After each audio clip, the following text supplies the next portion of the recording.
মানে মই ৰাতি সন্ধিয়া খেতিটো শস্য দি ঘৰত গুচি গৈছোঁ।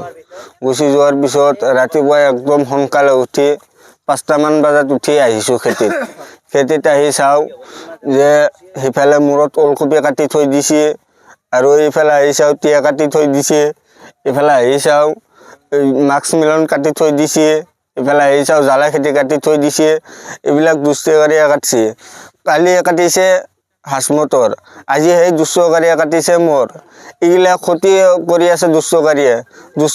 গতিকে মই প্ৰশাসনক ক'ব খোজোঁ যে অতি সোনকালে এই দুষ্টকাৰীক আটক কৰিব লাগে, উচিত তদন্ত হ'ব লাগে, ইয়াৰ ক্ষতিপূৰণ হ'ব লাগে।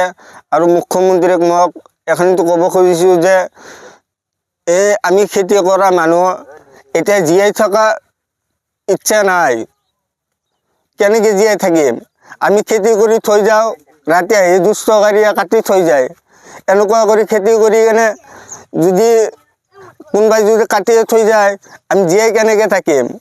গতিকে মই মুখ্যমন্ত্ৰীক এখনটো ক'ব খুজিছোঁ যে আপুনি আৰক্ষী বিষয়াক জনাই সোনকালে এই তদন্তটো কৰিব লাগে আৰু উচিত শাস্তি হ'ব লাগে।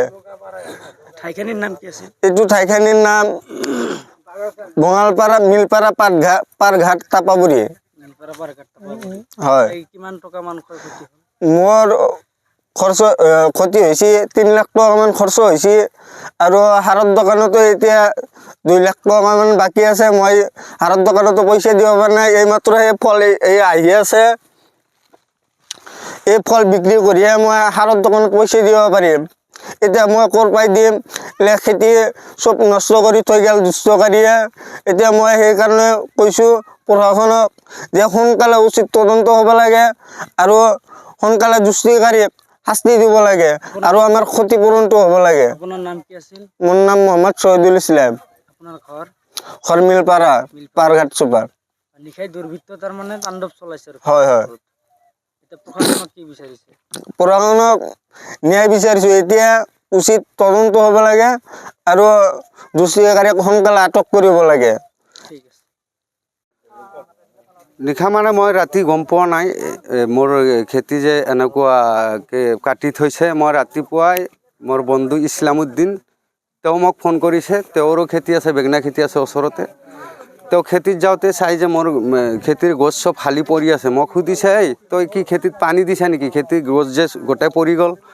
মই কৈছোঁ তই পানী দিয়া নাই, পানী দিছোঁ আজি 15 দিনমান হ'ল। তেতিয়া কৈছে তোৰ খেতিৰ চব গাছ কাটি থৈছে। মই তেতিয়াই বাইকখন লৈ গুচি আহিছোঁ। আহি চাওঁ যে সঁচাকৈ মোৰ গোটেই গাছ কাটি বাগৰে পেলাই থৈ দিছে। ভৰিৰ খচাও আছে, ডাঙৰ ডাঙৰ ভৰিৰ খচা আছে। আৰু এজন দুজন নহয়, 6-7জনমান মানুহে গছবিলাক কাটিছে।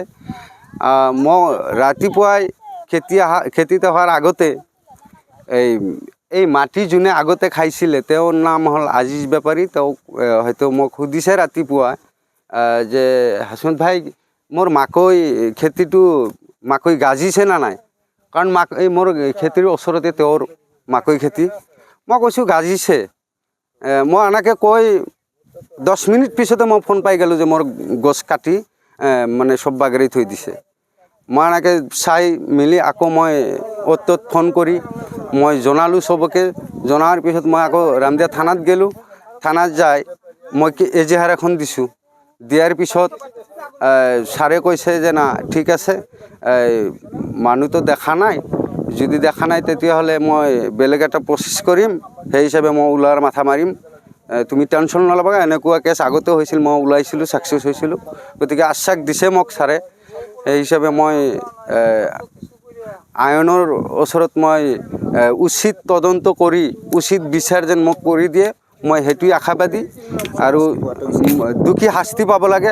আজি আমাৰ দৰে দুখীয়া মানুহ ইমান লাখ লাখ টকা খৰচা কৰি খেতি বাতি কৰি, আমাৰ চাকৰি নাই, ব্যৱসায় নাই, আমি খেতি কৰা চলি, আমি খেতি কৰি খাওঁ। মুখ্যমন্ত্ৰী মহোদয় আমাক কৈ থাকে আমি খেতি কৰিব লাগে, আমাক বহুত আশ্বাস দিয়ে। আমি সেই হিচাপে খেতি কৰি আছোঁ। তেওঁৰ কথাৰ ওপৰত ভিত্তি কৰি আজি খেতি কৰি আমি লাভৱান হ'ম বুলি এটা আশা কৰিছোঁ। সেই যোৱাকালিও মই 5 কুইণ্টেল বেঙেনা উঠাই মই বিক্ৰী কৰিছোঁ। নতুন খেতি মোৰ এতিয়া মই ভাবিছোঁ এইখিনি জেগাতে মই 4-5 লাখ মান টকা পাম মই সেই আশাত মই বেলেগ চব কাম বাদ দি মই খেতিতে লাগি থাকোঁ কিমান খেতি আছিলে মোৰ ইয়াতে 6 কঠা মাটি আছে 6 কঠা মাটি মই খেতি কৰিছোঁ গতিকে ইয়াতে মাটি লৈ তেওঁলোকৰ কি কাইজা আছে মই নাজানো মই খেতি কৰিছোঁ মই ঠিকা লৈ কিমান মাটি আছিলে ইয়াতে 6 কঠা মাটি মই ধৰি লৈছোঁ 6 কঠা মাটিৰ মই ঠিকা দিছোঁ কিমান টকাৰ ক্ষতিসাধন কৰিলে মই ইয়াত 70,000 মান টকাৰ মোৰ খৰচা গেছে খেতিটোত আৰু মই আজি ঔষধ দিম বুলি ৰাতিপুৱা ঔষধো কিনিছোঁ দোকানৰ পৰাই যে কালি বেগনা উঠাইছোঁ আজি ঔষধ দিম ৰাতিপুৱা ঔষধ লৈ মই ঘৰত অহাৰ লগে লগে মই ফোন পাইছোঁ যে মোৰ খেতি এনেকুৱা কাটি তহিলিং কৰি দিছে মোৰ নাম হাসমত আলী মোৰ ঘৰ মিলপাৰা আৰু ডোখৰ মাটি মই খেতি কৰিছোঁ এইটো হাইদাৰ পাম বুলি কয় হাইদাৰ PGR বুলি কয় মই PGRত খেতি কৰিছোঁ